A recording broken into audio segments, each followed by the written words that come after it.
Bismillah, Assalamualaikum warahmatullahi wabarakatuh. Innal hamdalillah nahmaduhu wa nasta'inuhu wa nastaghfiruh wa na'udzu billahi min shururi anfusina wa sayyiati a'malina may yahdihillahu fala mudilla lahu wa man yudlil fala hadiyalah. أشهد أن لا إله إلا الله وحده لا شريك له وأشهد أن محمدا عبده ورسوله اللهم صل وسلم وبارك على هذا النبي الكريم محمد وعلى آله وأصحابه وسلم تسليما كثيرا. قال الله تعالى في القرآن الكريم أعوذ بالله من الشيطان الرجيم يا أيها الناس اتقوا ربكم الذي خلقكم من نفس واحدة وخلق منها زوجها وبث منهما رجالا كثيرا ونساء واتقوا الله الذي تساءلون به والأرحام إن الله كان عليكم رقيبا. وقال في آية أخرى أعوذ بالله من الشيطان الرجيم يا أيها الذين آمنوا اتقوا الله حق تقاته ولا تموتن إلا وأنتم مسلمون. وقال يا أيها الذين آمنوا اتقوا الله وقولوا قولا سديدا يصلح لكم أعمالكم ويغفر لكم ذنوبكم ومن يطع الله ورسوله فقد فاز فوزا عظيما. أما بعد فإن أصدق الحديث كتاب الله وخير الهدي هدي محمد صلى الله عليه وسلم وشر الأمور محدثاتها وكل محدثة بدعة وكل بدعة ضلالة وكل ضلالة في النار. اللهم إنا نسألك السلامة والعافية منها.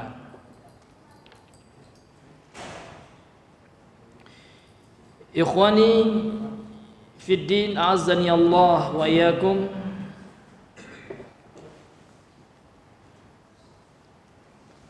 Kembali kita bersyukur kepada Allah Subhanahu wa taala yang mana pada malam hari ini Allah Subhanahu wa taala telah mengumpulkan kita dalam salah satu rumah dari rumah-rumah Allah yang ada di permukaan bumi ini.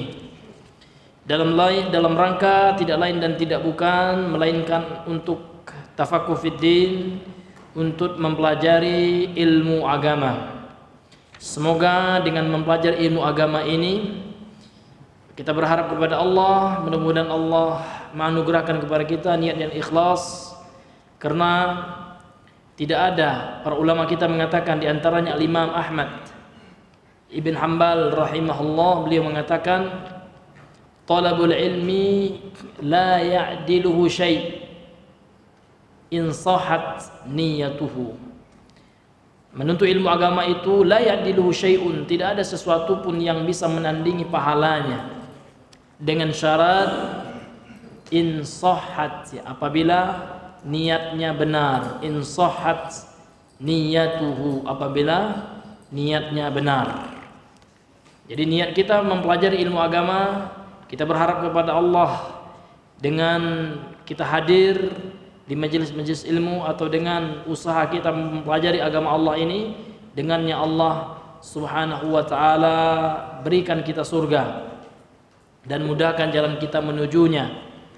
Kemudian kita berniat mudah-mudahan dengan menuntut ilmu ini Allah berikan kepada kita taufik sehingga kita bisa memahami agama ini dan kita bisa beribadah kepada Allah alal hujjati wal basirati wal barahim, di atas hujjah, di atas ilmu, di atas petunjuk Nabi sallallahu alaihi wasallam.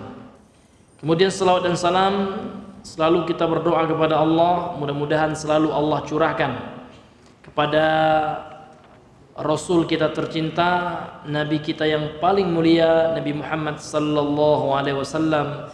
Allahumma salli ala Muhammad wa ala ali Muhammad. Ikhwani fid din, azani Allah wa iyyakum. Kita kembali melanjutkan pembahasan kita masih dalam pembacaan kitab Al-Mulakhasu fi Syarhi Kitab Tauhid, yang mana kita masih pada bab tentang menyeru, berdakwah kepada kalimat syahadat la ilaha illallah.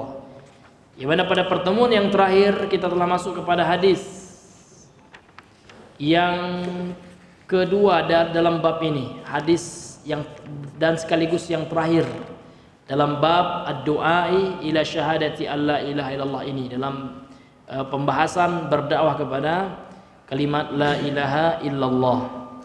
Yang mana pada hadis yang telah kita sebutkan sebelumnya, bahwasanya Rasul sallallahu alaihi wasallam beliau dengan wahyu yang Allah telah wahyukan kepada beliau, maka beliau akan memberikan bendera perang seorang laki-laki yang mencintai Allah dan Rasulnya, dan ternyata laki-laki tersebut juga telah dicintai oleh Allah dan Rasulnya. La'utiyanna ar-rayata ghadan rajulan yuhibbullaha wa rasulahu wa yuhibbuhullahu wa rasuluh. Ya. Kemudian ternyata singkat kata dalam hadis ini, khulasah al-kalam, ya, kesimpulan dari hadis ini, bendera itu Rasul berikan, ya kan, kepada sahabat yang mulia Ali bin Abi Thalib radhiyallahu an. Ya. Kemudian Allah perintahkan beliau untuk, ya, berjalan memimpin pasukan memasuki benteng pasukan Yahudi waktu itu, yakni benteng Khaybar, karena Khaybar ini adalah tempat berkumpulnya orang-orang Yahudi pada saat perang Khaybar tersebut. Dan Rasul dengan wahyu Allah sudah mengatakan bahwasanya kaum muslimin akan mengalahkan tentara Khaybar, ya, orang-orang Yahudi waktu itu. Dan alhamdulillah, di antara bukti nubuatnya Nabi sallallahu alaihi wasallam, kenabian Nabi sallallahu alaihi wasallam dan mukjizatnya beliau, maka terbukti kaum muslimin waktu itu yang dipimpin oleh Ali bin Abi Thalib berhasil mengalahkan orang-orang Yahudi. Ini hadis tentang itu yang masih kita bahas pada malam hari ini. Kemudian qala al-muallifu hafizahullahu taala, qala asy-syarih hafizahullahu taala, ya. Kemudian dalam redaksi hadis yang kemarin, Rasul sallallahu alaihi wasallam ketika telah memberikan bendera perang kepada Ali bin Abi Thalib radhiyallahu an, maka beliau mengatakan unfudh. Rasul bersabda kepada beliau, unfudh ala rislika hatta tanzila bi sahatihim. Ya kan? Unfudh ala rislika, lakukan apa, ya kan, yang telah diperintahkan kepadamu, dan pergilah menuju tempat pasukan orang-orang Yahudi tersebut, hatta tanzila bisahatihim, sampai engkau mendapati atau sampai ke tempat mereka, yakni di perkarangan, ya, bentengnya Yahudi tersebut. Kemudian setelah sampai di situ, setelah sampai di benteng musuh, maka Rasul menyuruh Ali bin Abi Thalib untuk mendakwakan Islam kepada mereka terlebih dahulu. Thumma da'uhum ilal Islam, ya, kemudian serulah mereka kepada Islam. Ini pembahasan yang akan dijelaskan oleh Syekh Shalih Al-Fauzan pada pertemuan kita di malam hari ini. Ilal Islam, kepada Islam. Kemudian apa itu Islam? Itu yang beliau jelaskan. Al-Islamu huwa, Islam itu adalah al-istislamu lillahi bitauhid. Islam itu adalah berserah diri kepada Allah dengan cara mentauhidkan Allah. Wal inqiyadu lahu bittaati, dan tunduk kepadanya, yakni kepada Allah, dengan melaksanakan ketaatan kepadanya. Wal khulusu minasyirki wa ahlihi, dan berlepas diri dan bebas. Wal khulus itu bebas, ya, steril gitu, ya, dari apa? dari perbuatan syirik dan pelakunya.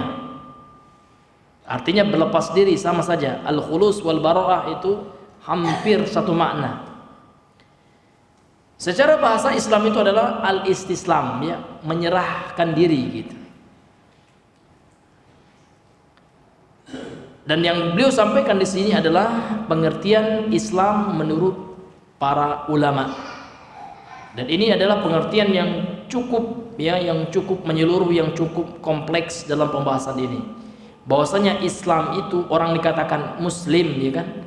Yang pertama dia harus tunduk kepada Allah dengan mentauhidkan Allah. Karena tatkala dia sudah mentauhidkan Allah berarti dia telah mengamalkan rukun Islam yang pertama. Karena Rasulullah SAW mengatakan dalam hadis yang sudah kita hafal, ya, yang sering kita dengar, buniyal islamu ala khamsin syahadati alla ilaha illallah wa anna muhammadan rasulullah. Islam itu dibangun ke dalam 5 perkara. Perkara pertama adalah kesaksian terhadap tidak ada ilah sesembahan yang benar, yang layak disembah gitu secara benar kecuali Allah, dan kesaksian bahwasanya Rasul sallallahu alaihi wasallam adalah utusan Allah, adalah hamba Abdullahi wa rasuluhu, adalah hamba dan utusannya Allah subhanahu wa ta'ala. Dan tatkala seseorang mentauhidkan Allah berarti dia telah menunaikan haknya Allah. Karena Allah itu memiliki hak, Pak. Allah itu memiliki hak yang wajib ditunaikan oleh hamba-hambanya. Sebagaimana dalam hadis riwayat Imam Muslim yang sering kita dengar, hadis dari Mu'adz bin Jabal, ketika Mu'adz tatkala sedang berbonceng dengan Nabi di atas keledainya, beliau bertanya, "Ya Rasulullah, ma haqqullahi 'alal ibad wa ma haqqul ibadi 'ala Allah." Ma haqqullah, apa hak Allah 'alal ibad yang wajib ditunaikan oleh hamba-hamba Allah. Maka Rasul menjawab, haqqullahi 'alal ibad, haknya Allah yang wajib ditunaikan oleh hamba-hambanya Allah adalah ayya'buduhu wa la yusyriku bihi syai'an. Jelas sekali, yakni hamba itu beribadah kepada Allah dan tidak berbuat syirik kepada Allah di dalam peribadahannya tersebut, ya, jelas sekali. Jadi kita itu disuruh Allah beribadah, wa ma khalaqtul jinna wal insa illa liya'budun.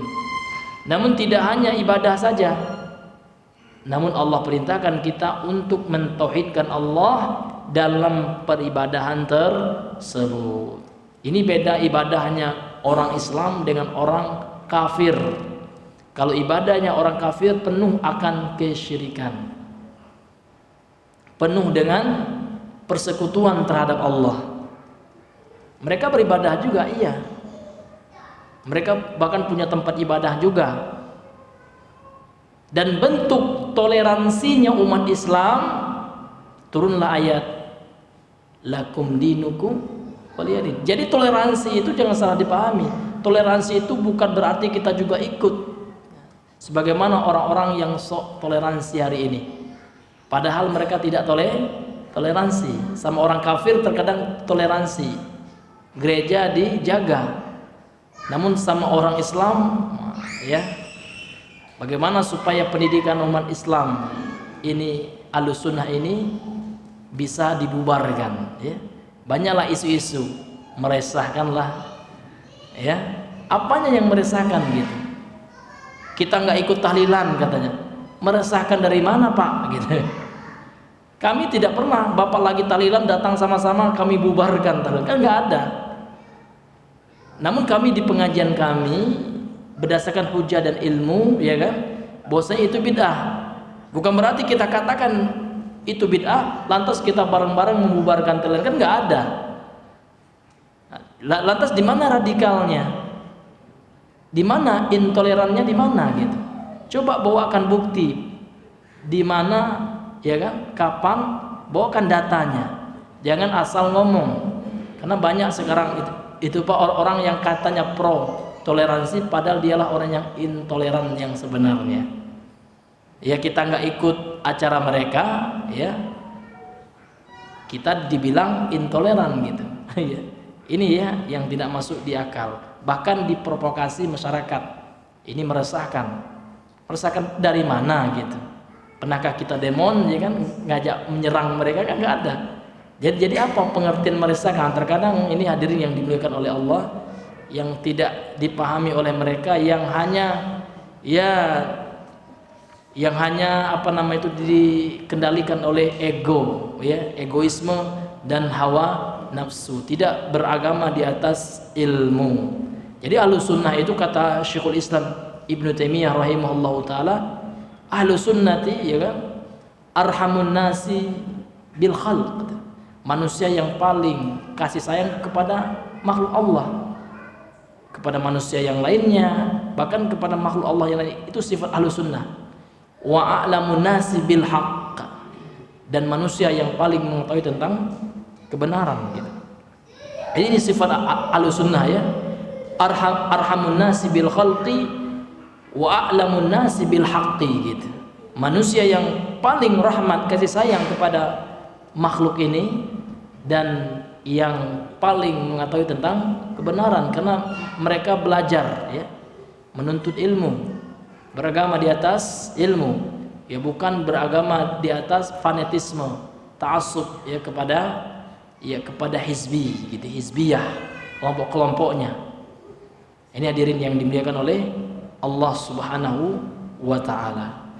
Dan dewasa ini, ya kan, terkhusus Ahlussunnah Salafiyah di Indonesia ini banyak cobaannya. Mulai dari Masjid Ustadz Yazid, ya kan, mulai kemarin, ya, apa namanya itu, Ustadz Mizan Qudsiyah itu yang di Lombok gitu. Jadi memang orang-orang ini kalau mereka banyak itu memang seperti itu. Tatkala mereka sedikit, nggak ada yang menggaduh mereka, gitu. Tidak ada yang mengganggu mereka gitu. Di kampung saya mayoritas orang nggak tahlilan, yang tahlilan malahan sedikit, yang yasinan sedikit. Nggak ada orang yang nggak tahlilan ini merasa terusik dengan yang tahlilan, gitu, ya kan? Nah sekarang aneh, orang yang tahlilan, orang nggak tahlilan, dia merasa terusik. Nah ini orang nggak yasinan, ya, orang nggak sholawat rame-rame, kan gitu, mereka merasa terusik, gitu ya. Kalau seandainya mereka terusik karena kita mengatakan bid'ah, mereka juga mengatakan kita bid'ah, ya sama-sama aja, silakan. Antum sampaikan hujah dalil antum, silakan. Kita akan menyampaikan dalil kita, kan gitu. Tidak dengan memprovokasi massa, gitu kan, tidak ilmiah gitu. Kalau memang antum merasa kita salah, ayo gitu kan, kita selesaikan dengan ilmu, ya kan, dengan cara berdiskusi ilmiah, kan gitu. Tapi kan enggak, mereka ya nggak mau gitu. Ya maunya apa? Ya maunya memprovokasi, kan banyak. Provokator sekarang banyak, apa ya? Ya. Yang apa namanya itu, yang mengandalkan kekuatan massa. Karena, ya kan, hukum pun terkadang mereka lindas, ya kan, dengan alasan memiliki mayoritas, gitu ya, memiliki banyak massa, kan gitu. Terkadang hukum negara pun mereka lindas, gitu. Inilah hadirin yang dimuliakan oleh Allah Subhanahu wa taala, kenyataan yang ada di tengah kita. Jadi untuk itu kita banyak bersabar, ya. Ya, tetap kita bersabar dan menyampaikan kebenaran dengan cara yang lembut, ya kan? Dan selalu, ya, berdoa kepada Allah, ya kan? Karena doa adalah senjata kaum muslimin yang ampuh, yang telah Allah bekali kaum muslimin dengan doanya. Mudah-mudahan, ya, Allah Subhanahu wa taala memberikan perlindungan kepada kita, karena ini adalah cobaan dari Allah, dan cobaan ini tidak sebesar cobaan yang Allah telah berikan kepada Nabi dan Rasul. Ya, kalau Nabi dan Rasul luar biasa, Pak, sampai diserang, gitu ya, sampai diancam mau dibunuh, gitu, dan seterusnya. Ya. Kemudian kata beliau, wal inqiyadu lahu bi taati, dan tunduk kepada Allah dengan ketaatan. Ya, ini Islam. Jadi seorang muslim itu harus tunduk dengan perintah Allah. Sami'na wa ata'na. Selama itu adalah perintah Allah berdasarkan sumber yang otentik, sumber yang qat'i, gitu ya, dari Al-Quran dan hadis-hadis yang sahih, ijma'nya para ulama, kemudian dalam masalah-masalah kontemporer dengan qiyas yang sahih, maka ini menjadi sumber hukum Islam dan kita mentaati itu ya berdasarkan Al-Quran dan As-Sunnah yang merupakan sumber primer dari ajaran agama Islam. Kemudian setelah itu Islam itu adalah bersih atau berlepas diri dari syirik ya. Karena syirik itu adalah larangan Allah, bahkan larangan yang paling besar gitu. Kemudian setelah itu berlepas diri dari pelaku syirik, artinya kita tidak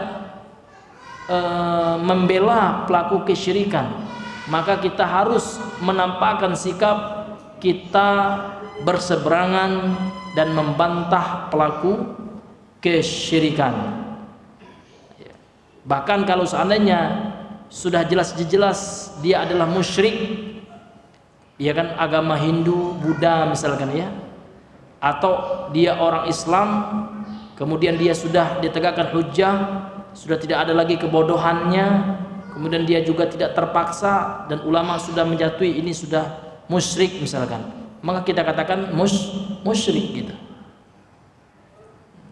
Demikianlah sikap ya para ulama kita, bahkan ini juga sikap para nabi sebelum Nabi Muhammad SAW. Sikap seorang bapaknya tauhid ya, bapaknya para nabi, Abul Anbiya, yakni Nabi Ibrahim alaihissalam. Coba kita baca ya surah Al-Mumtahanah ayat yang ke-4. Allah Subhanahu wa taala berfirman, qad kanat lakum uswatun hasanatun fi Ibrahim walladzina ma'ah. Sungguh bagi kalian terdapat contoh teladan yang baik pada diri Ibrahim dan orang-orang yang mengikutinya. Iz qalu liqaumihim, dan ketika mereka Nabi Ibrahim dan sahabat-sahabatnya berkata kepada kaumnya, apa perkataannya Pak? Ini, inna bura'a'u minkum, sesungguhnya kami berlepas diri dari kalian wahai kaum musyrikin, wa mimma ta'buduna min dunillah, dan dari apa yang kalian sembah selain Allah, kafarna bikum, kami meyakini kalian kafir sudah. Jadi jangan bilang ini Nabi Ibrahim enggak toleransi nih, intoleran nih Nabi Ibrahim. Yang jelas kafir ya kafir Pak, orang Yahudi kafir, orang Nasrani, Kristen kafir gitu, ya kan? Namun bentuk toleransinya ada.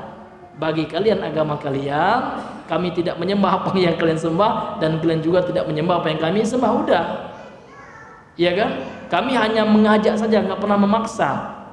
Kalau kalian ingin keselamatan, ayo masuk Islam. Tapi kalau kalian tetap ngotot, ya terserah kalian. Namun kalau kalian tinggal di negeri kaum muslimin, ada hukum Islamnya. Kalian harus membayar pajak, jizyah kan gitu. Nggak ada kita memaksa, kalau nggak masuk Islam saya bantai semua kalian, kan nggak ada. Ya Pak, nggak ada seperti itu. Iya. Namun diajak dengan lembut, ya kan. Namun kalau kalian nggak apa-apa ya la ikraha fiddin ya. Ya, nggak ada paksaan di dalam agama, dalam masuk Islam itu. Tapi konsekuensinya memang ada. Tentu di akhirat kalian akan masuk neraka kan gitu. Nah, ini hadirin yang dimuliakan, inilah bentuk toleransi dalam Islam. Demikian juga kita ya. Ya, kita kan dituduh nggak toleransi ya dengan kaum dengan kaum kultural gitu ya. Kaum budayawan kan gitu. Maka kita katakan budaya itu hukum asalnya mubah, boleh. Karena dia adalah hasil ciptaan manusia, kreasi manusia yang sudah dibiasakan, akhirnya terbiasa dan menjadi sebuah kebudayaan yang turun menurun. Kalau itu adalah perkara yang tidak dilarang agama, ya boleh. Budaya gotong royong, budaya membantu, ya kan, orang lain. Kalau orang pindah rumah ya, kalau zaman dulu itu kan diangkat rumahnya rame-rame, ya nggak apa-apa ya, bagus. Tapi kalau yasinan yang sudah kalian budayakan padahal itu bid'ah, ya jangan dipaksa orang gitu. Lana amaluna walakum amalukum gitu kan. Kalau kalian tanya ke kami, ya kami katakan ini bid'ah gitu ya. Karena mengkhususkan sebuah ibadah yang mana ibadah tersebut adalah ibadah yang Allah anjurkan. Baca Yasin termasuk anjuran baca Al-Quran, tapi mengkhususkan pada malam tertentu, ya kan, harus itulah yang dibaca kan gitu. Ada keutamaan-keutamaannya. Nah, di sini ya mengkhususkan sesuatu yang tidak ada dalil khususnya, maka ini ulama mengatakan bid'atun idhofiyah. Ya. Bid'ah yang dia itu bid'ah karena disandarkan, karena dikhususkan kepada amalan tertentu yang tidak ada dalilnya. Ya, kalau seandainya dibolehkan bid'ah ini, nanti banyak syariat-syariat baru yang akan dibuat dalam agama ini, maka tidak akan terjamin lagi keaslian dan kemurnian dari syariat agama ini gitu. Maka kita toleransi gitu ya. Kita nggak ada melarang mereka di rumahnya yasinan yang kita rame-rame, ayo siapa yang yasinan sekarang ya? Pak si Anton tuh ya, ayo ya kita larang dia, ayo gitu ya. Kita usir dia. Kan nggak ada juga Pak. Ada nggak Pak? Ya nggak ada. Nah ini, nah, terkadang mereka membuat isu-isu seperti itu, ya kan? Nah, dibuatlah Wahabi, ya kan? Salafi itu seperti ini ya. Padahal itu semua adalah ya kebohongan yang tidak bisa dibuktikan secara fakta dan data. Nggak ada data mereka tuh nggak ada, ya sumbernya nggak ada gitu. Cuman hanya rasa dendam, rasa marah. Karena memang selain ya merusak sesuatu yang sudah menjadi tradisi bagi mereka, juga menghambat pendapatan gitu. Iya Pak, sekali tahlilan berapa tuh ustadznya yang tukang doa itu? Dikasih amplop Pak, dikasih amplop plus ya makan enak gitu. Ya, makan ada teman bercerita Pak di kampungnya itu, ya sudah sebulan nih nggak ada orang yang mati. Kapan orang mati? Kenapa?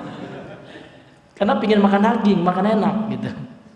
Bahkan ada juga di kampung itu Pak, kalau meninggal itu terkhusus yang punya duit ya, dibantailah kambing ya. Kalau yang punya agak lebih duitnya kerbau Pak. 7 hari 7 malam bahkan sampai 40 hari ya kan, 3 hari 7 hari 40 hari bahkan 100 hari. Ya kan diundang semua, makannya enak Pak ya.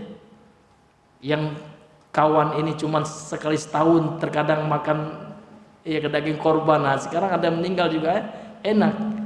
Itu yang kita katakan nggak boleh, maka di situ juga mereka marah gitu. Maulid Nabi Pak, sekali maulid itu undangannya berapa itu? Iya, ditambah lagi makannya enak-enak ya. Pas mau maulid itu kan, bahkan di Jawa itu berebutan makannya. Iya, berebutan makanan itu sambil terpijak-pijak dia. Nah ini jadi ada faktor pendapatan juga gitu ya. Nah ini hadirin yang dimuliakan oleh Allah Subhanahu wa taala. Inilah kenyataan yang terjadi di tengah-tengah ya kaum muslimin, terkhusus di negara kita.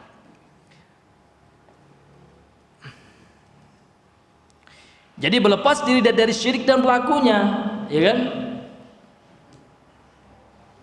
Inna bura'a'u minkum, ya kan? Kami berlepas diri dari kalian dan dari syiriknya. Wa mimma ta'buduna min dunillah, dan dari wa mimma ta'buduna min dunillah, dan dari apa yang kalian persekutukan selain Allah, perbuatan syirik yang kalian lakukan. Kemudian Rasulullah sallallahu alaihi wasallam melanjutkan sabdanya yang masih dijelaskan oleh Syekh Shalih Al Fauzan rahimahullah, kalau seandainya engkau sudah menyampaikan Islam kepada mereka, ajak mereka masuk Islam gitu ya, setelah membaca 2 kalimat syahadat ya, kemudian Rasul melanjutkan wa akhbirhum, dan kabarkanlah kepada mereka ya kan tentang Islam, bima yajibu alaihim, terhadap apa yang Allah wajibkan atas mereka, min haqqillahi ta'ala fih, dari hak Allah ta'ala di dalamnya, yakni dari masalah tauhid dijelaskan, kemudian juga rukun Islam yang seterusnya. Wa akhbirhum ila akhir hadis, ai annahum in ajabuka, sesungguhnya mereka orang-orang ya kan Khaybar, orang-orang Yahudi itu, in ajabuka, kalau seandainya mereka mengijabahi dakwahmu ya, mengikuti ajakanmu ilal Islam, kepada agama Islam, alladzi huwa tauhid, yang mana inti dari Islam itu adalah tauhid, fa akhbirhum, maka informasikan kepada mereka, sampaikan kepada mereka, bima yajibu alaihim ba'da dzalika min haqqillahi fil Islam, ya kan, dari apa yang Allah wajibkan atas mereka setelah itu, dari hak Allah yang harus mereka tunaikan di dalam Islam ini. Apa saja itu? Minas salati, dari salat, waz zakati, zakat, was siyami, puasa, wal haji wa ghairi dzalika, haji dan yang selainnya.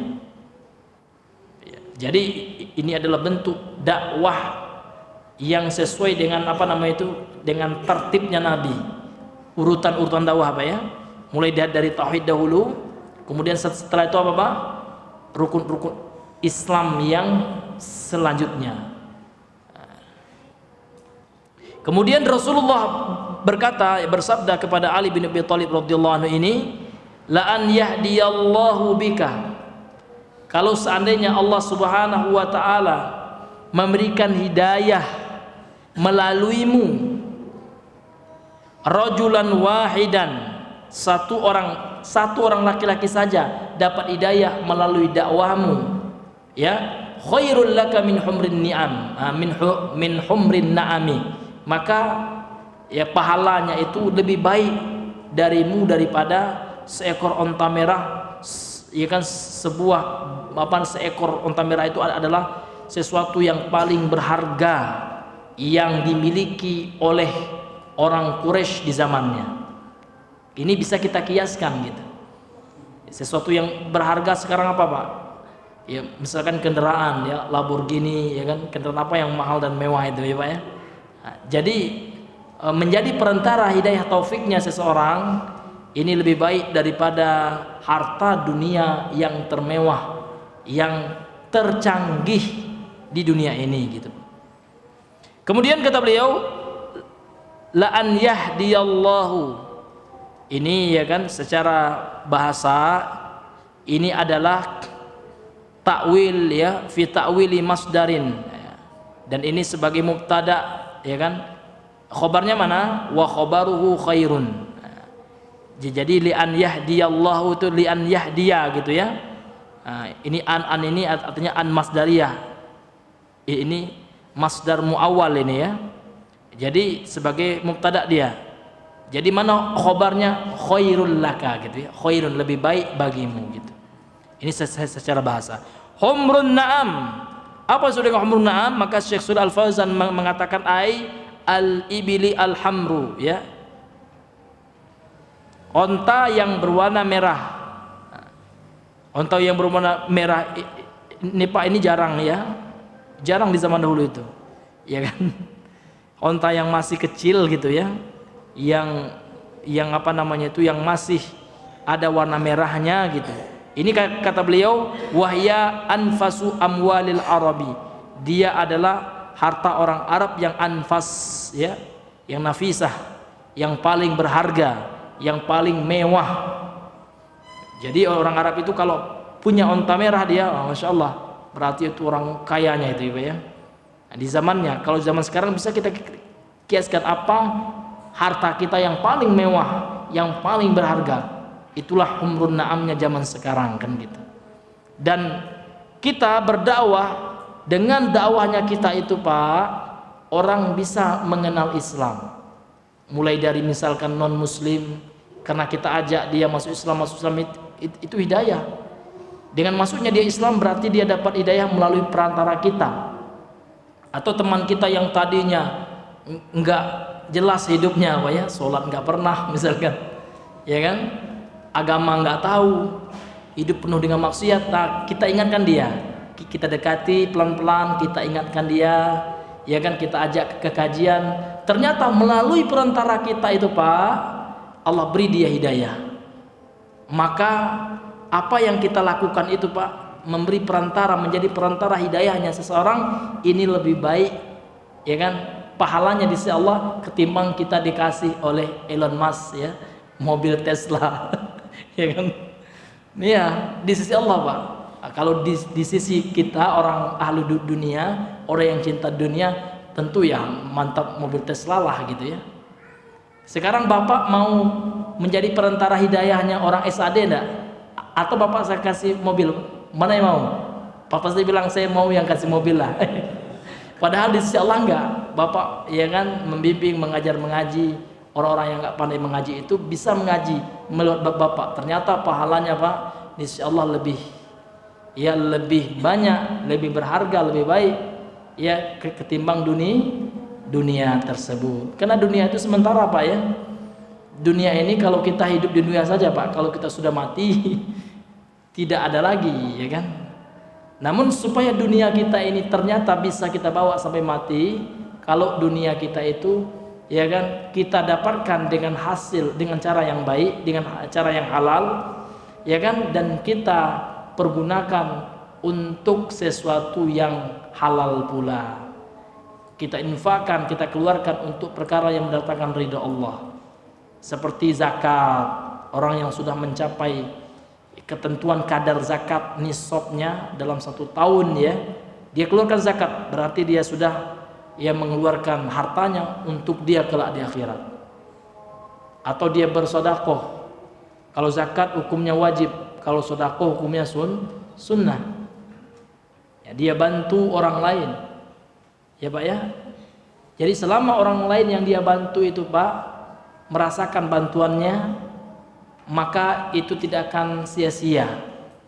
Itu menjadi simpanan pahala dia di sisi Allah Subhanahu wa taala gitu. Ya. Atau membantu orang tuanya. Kita tahu ya kisah 3 orang yang masuk ke dalam goa itu Pak. Jadi salah satunya itu suka membantu orang tuanya. Bahkan ya kan sampai-sampai dia mendahulukan orang tuanya, anak istrinya lupa dia ngasih makan gitu. Ternyata perbuatannya itu ikhlas. Ini kuncinya itu ikhlas Pak ya.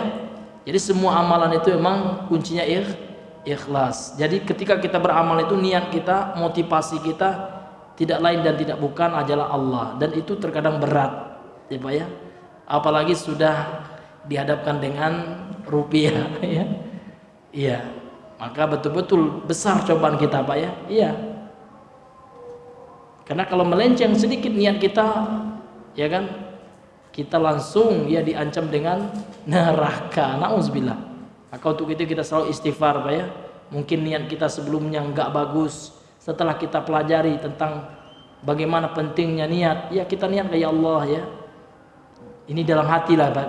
Ya kita niatkan ya untukmu ya Allah. Saya pergi ke sana, misalkan saya belajar, saya ngasih orang itu ya Allah untukmu ya Allah. Saya nggak mau dipuji enggak gitu ya. Iya Pak.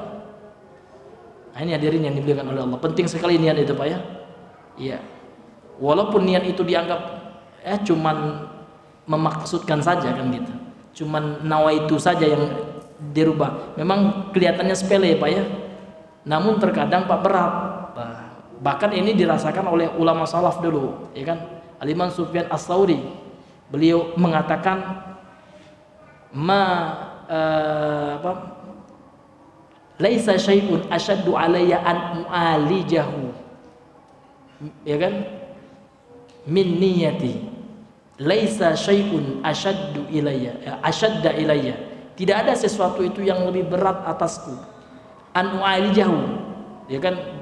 Untuk aku obati min niyati, daripada niatku gitu. Karena niat ini memang luar biasa Pak. Karena hati orang itu Pak berbolak-balik qalb itu.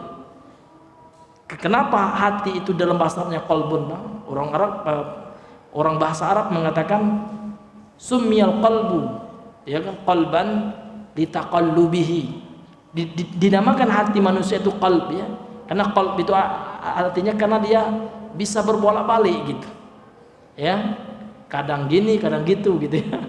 Iya, kadang niatnya ikhlas ya, namun terkadang ya kan pingin pula dipuji ya kan, atau nampak pula ini tebal amplopnya ya, sudah bergeser pula niatnya, udah ya ini enak kayaknya nih ya, udahlah kajian kita berbayar aja lah besok Pak ya. Lumayan ya sekali mengaji 1 orang aja yang bayar 50, yang hadir 50 orang loh. Ya, Masya Allah, sudah niatnya sudah bisnis Pak. Iya, ini luar biasa memang niat itu Pak ya, luar biasa Pak ya. Ya, makanya kita berdoa terus kepada Allah, ya Allah, ya mudah-mudahan ya Allah Engkau berikan kami ya niat yang ikhlas dan jauhkan kami dari niat-niat yang salah, niat untuk dipuji, ya, niat untuk disanjung, ya kan, niat untuk mendapatkan keuntungan duniawi gitu. Ini memang luar biasa Pak ya. Ya niat itu hadirin yang dimuliakan oleh Allah. Kemudian beliau melanjutkan al-ma'nal ijmali lil hadis, makna global ya dari hadis di atas. Kata beliau, anna nabiyya sallallahu alaihi wasallam basyara sahabata bintisaril muslimina 'ala al-yahudi min al-ghaddi 'ala yadi rajulin lahu fadilatun 'azimatun wa muwalatun lillahi wa li rasulih fastashrafa sahabatu lidzalik. Sesungguhnya Nabi sallallahu alaihi wasallam telah memberikan kabar gembira kepada para sahabat bintisaril muslimin, dengan ditolongnya, dimenangkannya kaum muslimin tatkala berperang dengan orang-orang Yahudi pada perang Khaybar ini. Alal Yahudi, atas orang-orang Yahudi, minal ghad ya dari besok gitu ya. Ala yadi rajulin ya, di atas tangan seseorang, artinya melalui perantara seseorang, yang mana seorang ini adalah Ali bin Abi Thalib, seorang laki-laki, dia adalah Ali bin Abi Thalib. Sudah jelaskan hadis yang sebelumnya, yang mana Ali bin Abi Thalib ini lahu fadilatun azimatun. Ali bin Abi Thalib ini adalah seorang yang memiliki keutamaan yang sangat agung, wa muwalatun lillah, dan beliau memiliki ya kan, memiliki apa nama itu Pak, mualah, wala. Beliau itu sangat pro kepada Allah Subhanahu wa taala, loyal kepada Allah, wali rasulih, dan loyal kepada rasulnya, sehingga di hadis itu diberikan sifat rajulan yuhibbullaha wa rasulahu, seorang laki-laki yang mencintai Allah dan rasulnya, sehingga Allah pun demikian, Allah juga mencintai beliau dan rasulnya juga mencintai beliau. Fastashrafa sahabatu lidzalik, ketika mendengar hadis Nabi akan diberikan bendera ini kepada seseorang yang mencintai Allah dan Rasulnya, para sahabat pingin itu semua ya, karena para sahabat juga pingin mencintai Allah dan Rasulnya, juga pingin dicintai oleh Allah dan Rasulnya, sehingga para sahabat ingin mendapatkan kemuliaan itu. Kullun yawadu ayyakuna huwa dzalikar rajul, sehingga setiap sahabat itu pingin ya kan, mau ya kan, menjadi laki-laki yang disifatkan oleh Nabi pada hadis yang sebelumnya itu ya. Iya. Jadi kan Nabi sebelum mengasihkan kepada Ali kan belum menyebutkan namanya ya. Ya kan? Nah, Nabi hanya mengatakan la'u'tiyanna ar-rayata ghadan rajulan yuhibbullah wa rasulah. Dan sungguh aku akan memberikan bendera ini besok kepada seorang laki-laki yang mencintai Allah dan Rasulnya. Belum disebutkan namanya, sampai pagi baru tahu sahabat ya, ketika datang Ali bin Abi Thalib waktu itu, didatangkan ya, dijemput, karena Ali nggak hadir waktu itu, karena ternyata Ali waktu itu lagi di rumahnya karena lagi sakit mata gitu ya. Maka Nabi bertanya mana Ali, sahabat mengatakan dia lagi terkena sakit mata, sehingga didatangkanlah Ali bin Abi Thalib, kemudian diruqyah oleh Nabi. Kemudian Nabi meludah sedikit dia ke matanya, dan dengan ruqyah tersebut dengan izin Allah, dan ini juga mukjizat Nabi ya, langsung sehat ya, seolah-olah beliau tidak pernah sakit sebelumnya gitu ya. Ini luar biasanya ya doanya Nabi, ruqyahnya Nabi sallallahu alaihi wasallam. Jadi sebelum sahabat tahu itu adalah Ali bin Abi Thalib, seluruh sahabat pingin mendapatkan bendera itu dan pingin mendapatkan sifat tersebut. Min hirsim alal khairi ya, ini adalah bentuk di antara bentuk ya semangatnya para sahabat, semangatnya mereka atas kebaikan. Ya, apa kebaikan itu? Kebaikan mencintai Allah dan Rasulnya gitu. Kemudian juga disuruh untuk menjadi pemimpin perang gitu ya. Ya, dalam berperang dengan orang Yahudi tersebut. Falamma dhahabu ilal mau'idi, dan tatkala mereka pergi para sahabat ini ya, pergi kepada tempat yang sudah dijanjikan, talaban Nabi sallallahu alaihi wasallam, lantas ya kan Nabi meminta Aliyan, kedatangan Ali bin Abi Thalib.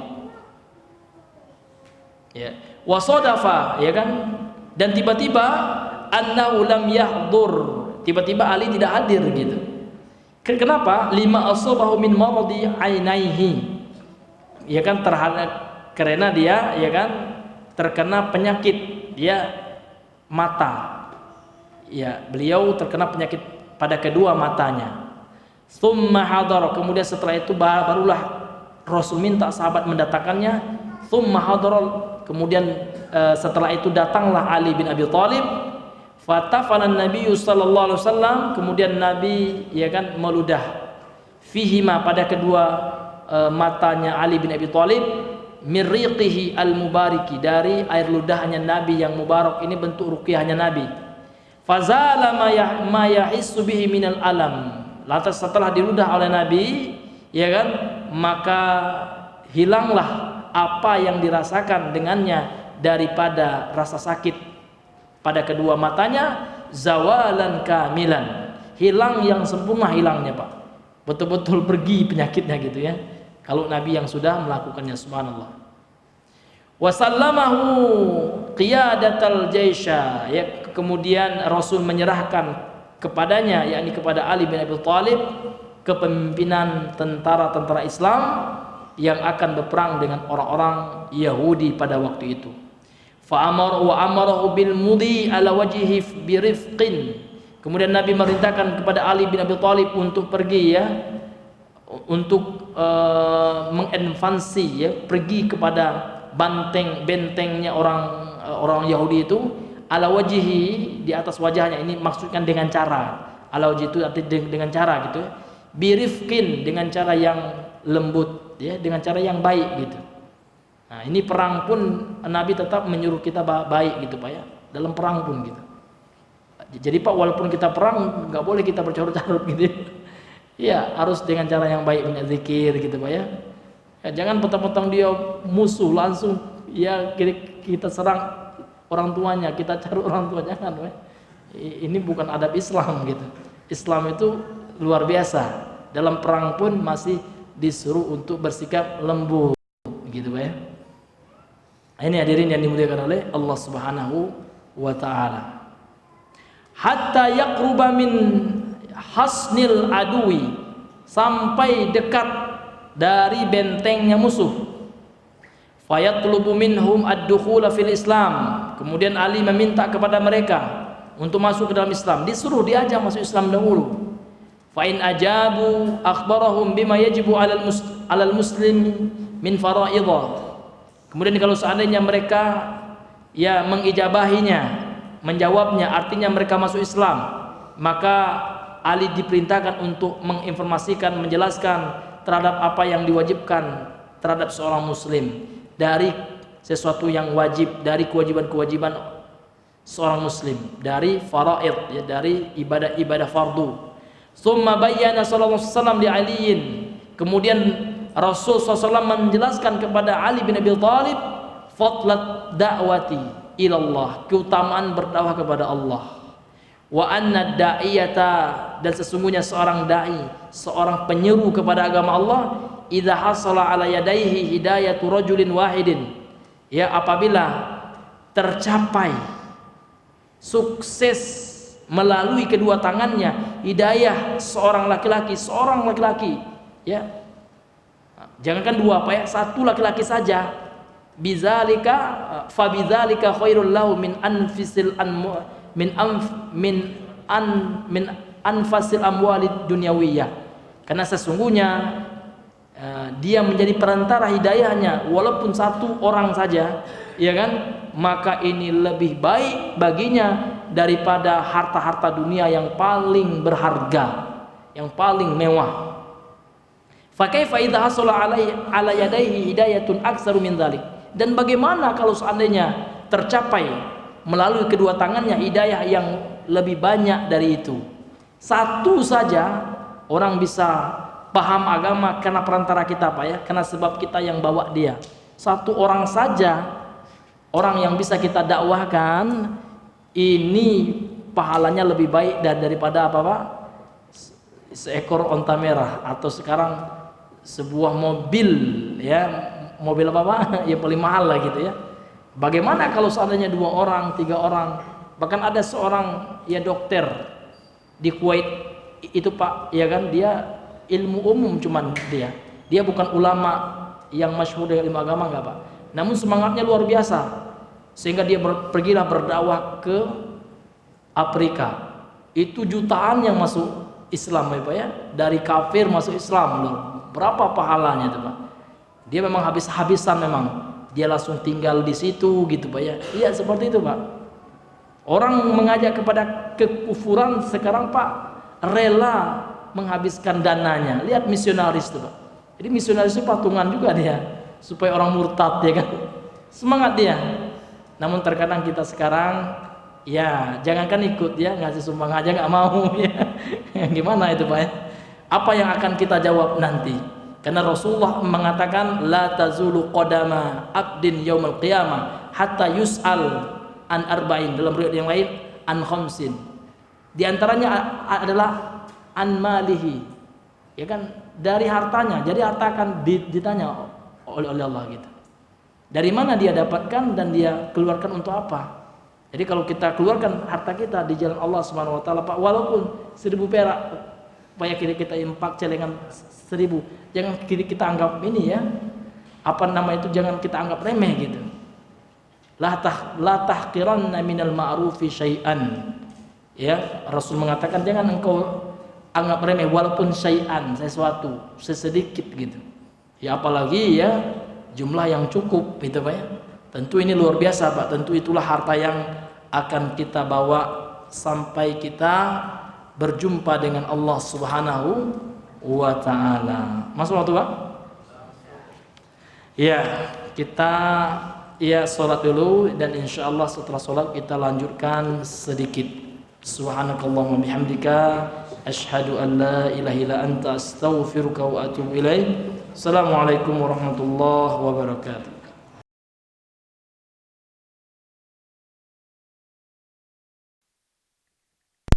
Warahmatullahi wabarakatuh.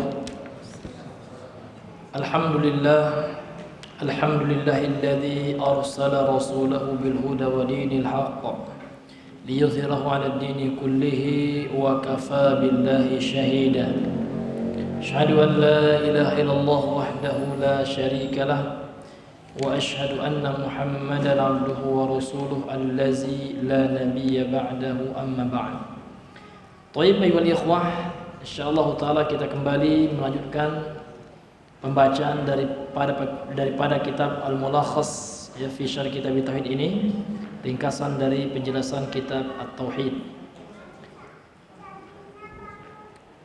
Kemudian beliau berkata, munasabatul hadis lil bab, korelasi atau kesesuaian hadis tersebut, yakni hadis di atas tadi, terhadap bab tauhid yang kita bahas. Ya, bab tentang apa Pak? Tentang berdakwah kepada syahadat la ilaha illallah. Jadi apa korelasinya? Hadis yang mengisahkan tentang Rasulullah SAW memberikan bendera perang kepada sahabat Ali bin Abi Thalib dan beliau menyuruh ya kan sahabat Ali untuk memimpin perang, dan sebelum memerangi orang-orang Yahudi waktu itu disuruh untuk mengajak mereka dahulu untuk masuk Islam ya. Dan seterusnya. Korelasinya adalah kata beliau anna fihi, sesungguhnya di dalam hadis ini masyru'iyyatad da'wati ilal Islam, terdapat syariat ya, perintah Allah untuk berdakwah mengajak manusia kepada Islam. Alladzi, yang mana Islam itu maknanya adalah wa ma'ana syahadati alla ilaha illallah. Yang mana Islam itu ya adalah makna syahadat la ilaha illallah. Jadi terdapat juga dalam hadis tadi bahwasanya ya kan Rasulullah memberikan arahan kepada Ali bin Abi Thalib untuk berdakwah kepada la ilaha illallah, untuk menjelaskan kepada manusia makna dari la ilaha illallah tersebut. Wa bayana fadlid da'wati ila dzalik, dan juga terdapat dalam hadis ini penjelasan keutamaan berdakwah kepada itu. Apa keutamanya tadi Bang? Berdakwah kepada kalimat la ilaha illallah itu orang dapat hidayah melalui kitab. Keutamaannya apa Bang? Iya, mendapatkan pahala la ayyahdiyallahu bika rajulan wahidan, kan itu redaksi hadisnya.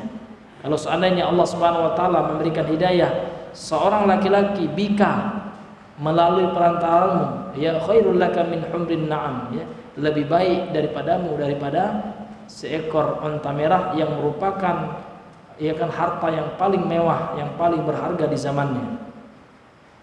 Kemudian kata beliau, ma yustafadu minal hadis, ya apa saja pelajaran yang diambil dari hadis di atas. Yang pertama, fadilatun zahiratun li Ali bin Abi Thalib radhiyallahu an. Keutamaan yang jelas ya bagi sahabat Ali bin Abi Thalib radhiyallahu an. Apa keutamanya itu, Ali? Apa, Bang? Kan dalam hadis ini faedahnya ada keutamaan dari sahabat Ali. Apa keutamaan berdasarkan hadis di atas? Ya, beliau diberikan sifat seorang laki-laki yang Allah cintai dan Rasulnya.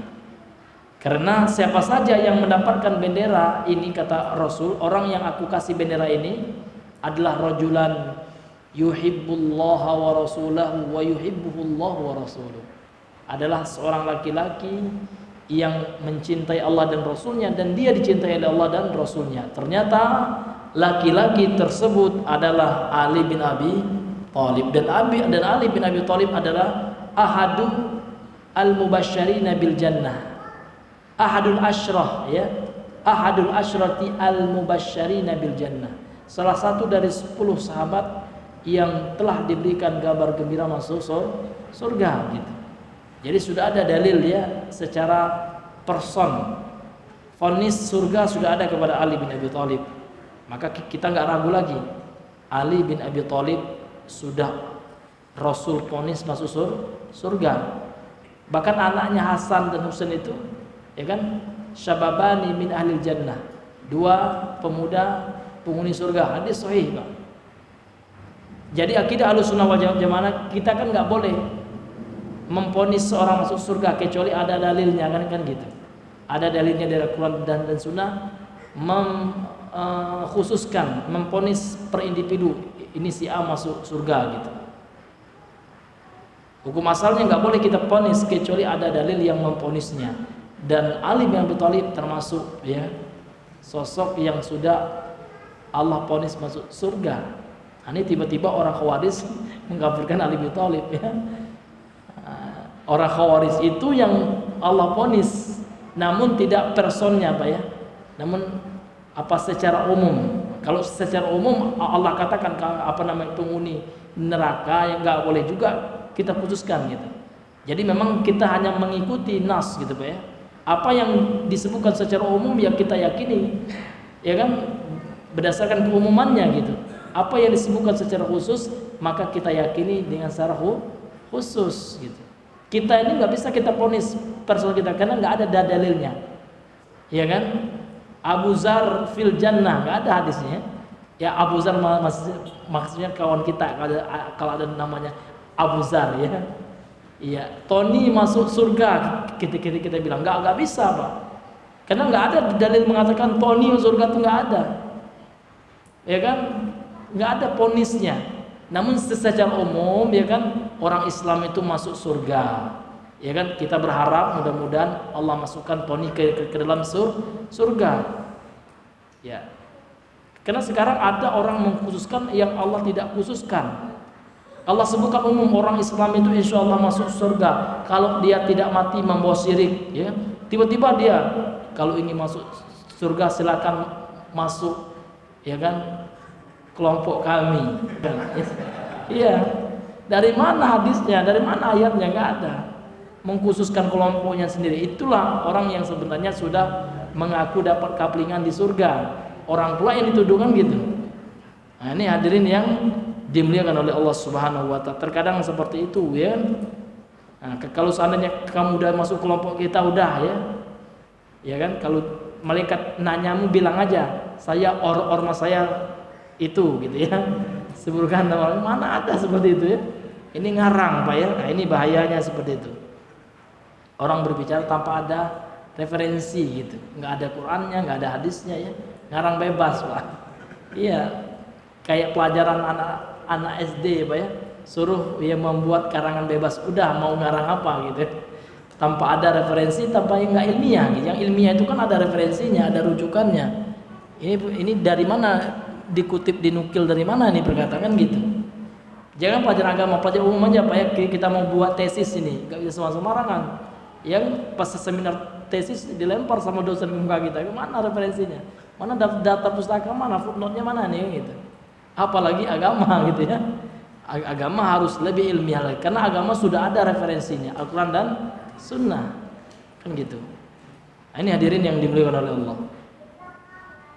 Wa syahadatun minar rasuli lahu bimualatihi lillah, dan kesaksian dari Rasul terhadap Ali bin Abi Thalib, terhadapnya, yakni terhadap Ali bin Abi Thalib, bimualatihi lillah, ya kan, terhadap loyalnya kepada Allah, cintanya kepada Allah, wali rasulihi, dan cintanya kepada Rasulnya sallallahu alaihi wasallam, wa imanihi zahiran wa batinan, dan keimanannya secara zahir dan batin. Kemudian pelajaran yang kedua, isbatu anna Allah yuhibbu awliya'ahu mahabbatan taliqu bijalalihi kasairi sifatihil muqaddasatil karimati. Ya, penetapan sesungguhnya Allah Subhanahu wa taala itu mencintai ya wali-walinya, kekasih-kekasihnya, mahabbatan dengan cinta taliqu bijalalihi, yang sesuai dengan kebesarannya, bukan seperti cintanya manusia. Allah mencintai ia, namun cintanya manusia, cintanya Allah itu berbeda dengan cintanya kita. Kasair sifatihi, dan seperti seluruh sifat-sifat Allah, al-muqaddasati, yang suci, al-karimati, yang lagi mulia. Jadi Allah Subhanahu wa taala itu kita tetapkan Pak. Dalam hadis itu kan Allah yuhibbuhullah, Allah mencintainya. Berarti Allah memiliki sifat cinta. Namun cintanya Allah nggak sama dengan cintanya makhluk. Saya pernah dengar Pak, dulu ada rekaman anak liberal ya, seorang mahasiswa di IAIN kalau nggak salah di Bandung waktu itu ya, liberal betul Pak. Kalau kita bilang kita cinta kepada Allah, lantas kita dekat dengan Allah, setelah itu kita melamar Allah, setelah itu kita menikah dengan Allah, nauzubillah, bodoh nian Pak, nauzubillah. Cintanya Allah tuh beda dengan cinta antum dengan istri antum ya, dengan wanita, dengan syahwat, nggak gitu cintanya Allah, nauzubillah. Apakah memang bodoh atau pura-pura bodoh ya? Nah, ini hadirin yang dimuliakan oleh Allah. Dalam rangka apa Pak? Dalam rangka mencela Allah. Kan orang-orang liberal itu kan ujung-ujungnya ateis, nggak percaya sama agama ujung-ujungnya. Awalnya agama ini benar semua, ujung-ujung apa? Ya nggak terikat dengan aturan agama. Orang liberal kan begitu Pak, bebas, nggak terikat dia. Mau zina halal katanya, minum khamar halal, iya, asal nggak mau mabukan nggak apa-apa katanya. Karena memang mereka nggak ada agama sebenarnya, namun pura-pura beragama, sama kayak orang munafik di zaman Nabi kan gitu. Sebenarnya nggak Islam itu, namun pura-pura masuk Islam gitu.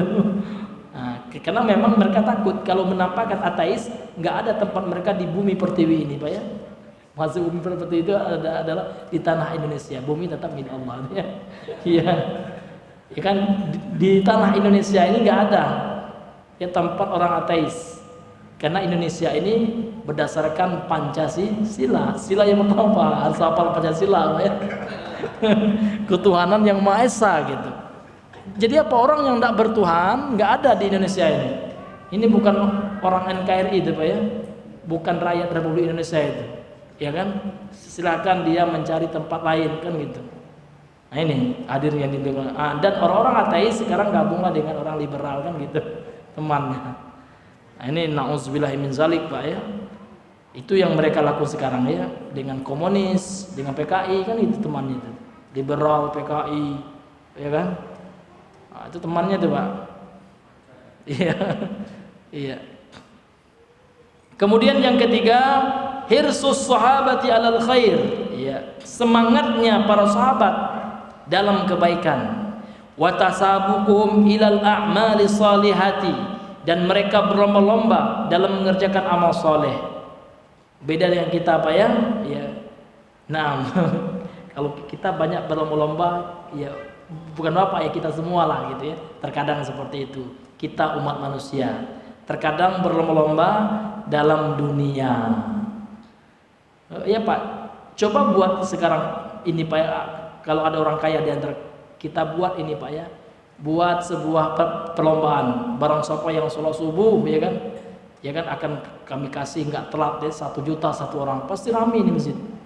Saya yakin Pak ya, buat pengumumannya, buat pelang ya kan, buat baliho besar tuh, siapa yang sholat di masjid Ali Makmur 1 orang ya kan dapat 1 juta. Ini yakin penuh nih Pak ya.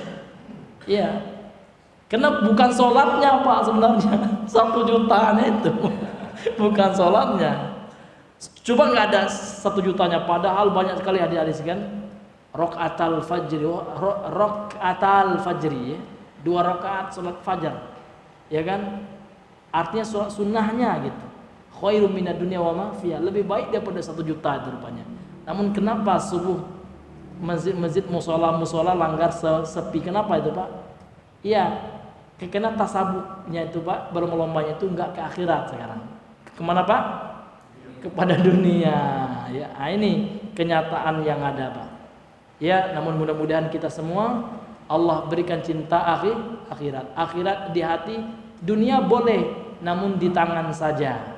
Kalau sudah akhirat di hati, dunia ini ya kan akan mudah dikelola oleh akhirat, oleh kepentingan akhirat. Namun kalau seandainya ya kan akhirat dunia yang di hati kita, ya kan akhirat yang di tangan, ya kan, maka akhirat itu akan mengikuti dunia, ya kan.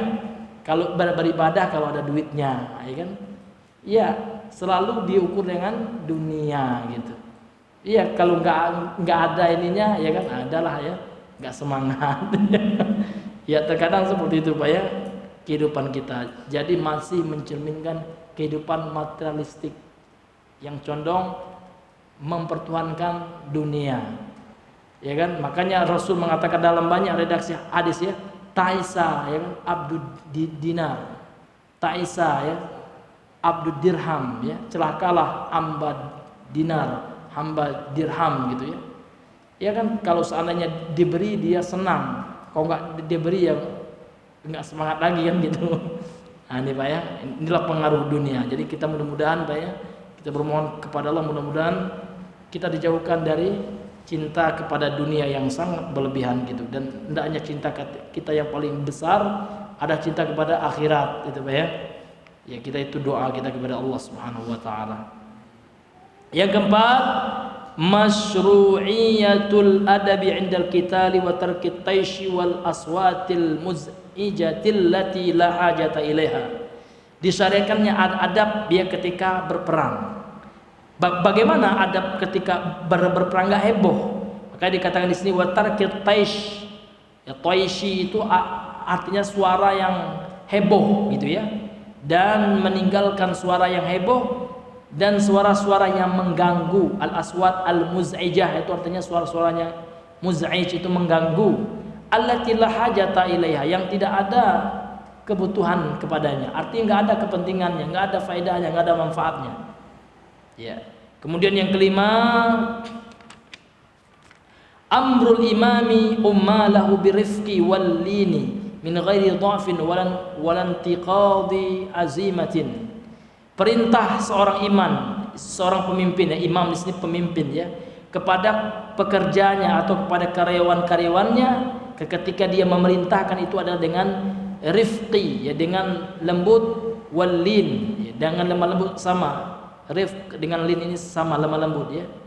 Min ghairi dha'fin walan tiqadi azimah ya, tanpa dengan ya perasaan lemah atau dengan tekad yang berkurang gitu ya, dengan tekad yang lemah juga. Ya, artinya apa? Ya, dia memerintahkan dengan cara yang baik, namun tanpa mengurangi tekadnya, ya, tanpa mengurangi semangat pekerjaannya seperti itu. Kemudian yang keenam, wujubu da'wati ilal Islam, wajibnya berdakwah kepada agama Islam.